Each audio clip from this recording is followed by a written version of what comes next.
Welcome to the Happy Stack podcast, where we explore the science and strategies behind creating a happier, more fulfilling life. I'm Terri-Ann Richards, and I partner with organizations to address the root causes of burnout, disengagement, and stress, equipping leaders and teams with the tools they need to thrive, both organizationally and personally. Each episode, we dive into practical habits, insights, and strategies to help high performers like you level up from the inside out. Let's get stacking. So you're showing up, you're hitting your deadlines, you're checking off those goals, and people keep telling you, wow, I don't know how you do it all.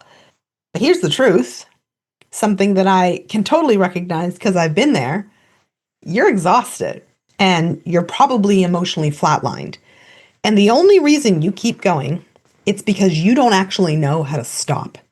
Today's episode is for the high functioners, the ones who get praised for their output while quietly falling apart inside. Today, I want to talk about the burnout that you do not see coming. When we picture burnout, we think of someone curled up in a bed. They can't work, they can't move, they're crying, they're shutting down. But for a lot of high achievers, burnout does not look like collapse. It looks like overdrive. It looks like still hitting your goals, but feeling nothing after. Shorter fuse with people that you love, people at home. Losing interest in the things that used to bring you joy. Staying up late, scrolling because you can't wind down. And feeling like you're watching your life instead of actually living it. It's burnout, but it's got some real nice lipstick on. And it's burnout because, well, your calendar's still full. And here's why this sneaks up on people like you and me. We were taught to override the signals, push through pain, delay the rest, celebrate stress as a badge of honor. And when your identity is tied to achievement, slowing down a lot of times can feel like failure. So instead of pausing, you double down on productivity. You say yes when you really meant to say no. You smile through the fatigue, and you tell yourself that this is just a season again. But I want to say this clearly. Sustainable performance does not require you to abandon yourself. I remember a few years ago, I was running a full client load, managing events, speaking at keynotes, juggling all the things that come with just being a freaking human. And there were a lot of times that I would just kind of wake up feeling meh. I wasn't crying in a corner, wasn't curled up in a corner, I wasn't falling apart, but there was a lot of that joy that I had that just felt gone. The presence, the motivation, the oomph that you feel, the pep in your step, it kind of all just flatlined. But I did not stop because I was functioning. And functioning a lot of times gets praised. People have called me inspiring, but in a lot of ways on the inside, I was fraying. I've worked with leaders making 400K, 5 mil, 10 mil. Doesn't matter in terms of their salary, the revenue of the company, but they could not feel joy. They could not feel fulfilled. Entrepreneurs who are running successful teams, but they felt like a complete freaking fraud.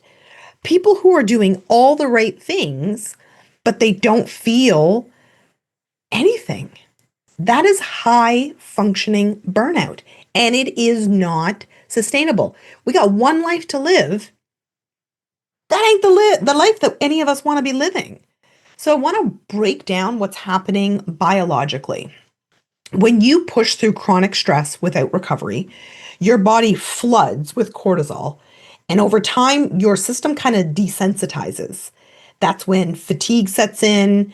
You might be wired at night, but then exhausted during the day. You get sick more often because your immune system is just completely mucked. Your HRV, your heart rate variability, well, it tanks. Your sleep quality crashes. You feel on, but like not alive. And your brain starts to adapt to that. So you start to disconnect from joy, which is depletion. You feel less empathy. You go into this functional freeze, not flight, not fight, just go through the motions. And that's why I guess in a lot of ways, burnout doesn't always look as dramatic as we think it's supposed to. Sometimes it literally looks like nothing at all. The kind of burnout, it costs you more than your sleep. It costs you the depth of your relationships, the quality and clarity of your decisions, your creativity and your intuition, your ability to enjoy success once you finally reach it. And, in a lot of ways, I think the most tragic thing that I've seen both in myself over the years or in high performing leaders that I coach, it costs you the chance to feel proud of the life you are living while you are living it. Now, for the part you came here for, how do you spot it? How do you stop it? How do you shift from it, right? Number one, name what's real. Stop gaslighting yourself by saying it's not that bad. If you feel disconnected from yourself, depleted, or emotionally flatlined, I'm just going to say this right out loud. It matters. So write it down, say it out loud, name it. Literally, name it to tame it, y'all. Like, you need to name what is real in your life. What are you feeling? What are you going through? Number two, you need to redefine what success looks like in this season, because sometimes success is not growth. Every single person I speak to is always thinking about, like, what's the next thing, the promotion, the next level in business, because we've been conditioned to do that. Because the truth of the matter is that's not always what the next right move is. Sometimes it's recovery. Your nervous system does not care about your KPIs, but it does care about safety and peace and rest. Number three, you need to switch from overdrive to output. Let me break this down for you. If you've been working 14-hour days or 80-hour weeks, pull it back by 10%, 20%, not zero. Pull it back. Focus on the output, not the hours. So quality, not quantity. And use energy tracking, not just time tracking. And when I say that, what I'm saying is, how are you feeling throughout the day? Morning, afternoon, evening, when you wake up after a busy day, the next day, like, what are you feeling? Because the same way that I make decisions on a day-to-day basis, how hard I can go at the gym, is the same way we need to be making decisions on how hard we can go in business and in leadership and in the professional realm. Number four, add joy reps into your day. Joy is a muscle, and muscles can be built, right? Like, you go to the gym, you may not be able to lift 50 pounds today, but I bet you could lift 3, and then maybe 5, and then maybe 15. Joy is the same way. It is a muscle. And when you are burned out or on the precipice of being burnt out, you a lot of times lose touch with the simple pleasures of life. So whatever it is that brings you joy. For me, it's music. It's going for a walk in nature. Maybe for you, it's, watching the sky, reading a good book. Start with 5 minutes. I know for people who are in high functioning spaces, a lot of times carving out big chunks of time seems very overwhelming. So let's just start with 5 minutes. Number 5, I want you to strengthen your boundaries. Burnout thrives when your boundaries are weak. So audit. I want you to audit where you say yes out of fear, out of guilt, out of keeping up with the Joneses, out of image, and just start saying no with, like, truth and authenticity and love. Number 6, get support before you have the crash. You do not need, I'm just going to say this even louder, you do not need to earn rest. You don't need to fall apart to finally ask for help. Whether it's a therapist, a coach, a peer circle, man, you hanging out with you. Get some support in some way. Do the nervous system reset. Ask for help. Whatever the door is, just walk through it, because I promise you it's worth it. Let me say this directly. If you're doing everything right and still feeling dead inside, that is not normal.